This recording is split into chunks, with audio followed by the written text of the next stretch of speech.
তো এই guys, welcome to আর next brand new blog video. আশা করছি টাইটেল আর থাম্বনেল দেখে তোমরা বুঝেই গেছো যে আজকের ভিডিওটা কী হতে চলেছে। চলো বেশি কিছু বলবো না, ভিডিওটা ভালো লাগলে অবশ্যই লাইক করবে, চ্যানেলে নতুন হলে চ্যানেলটাকে সাবস্ক্রাইব করে বেল আইকন অল করে দেবে। চলো ভিডিওটা স্টার্ট করা যাক। সেবা সংঘ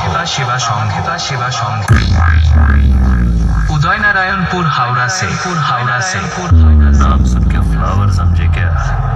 फायर है मैं।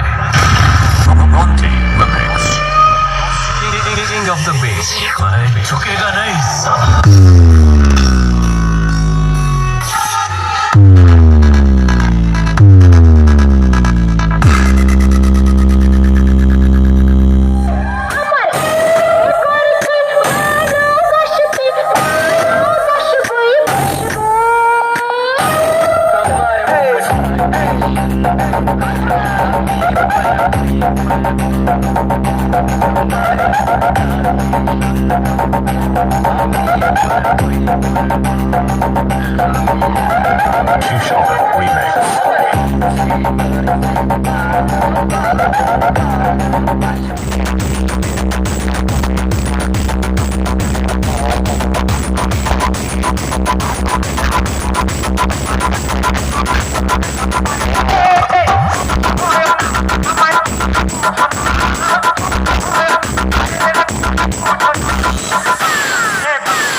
DJBM Remix 7x6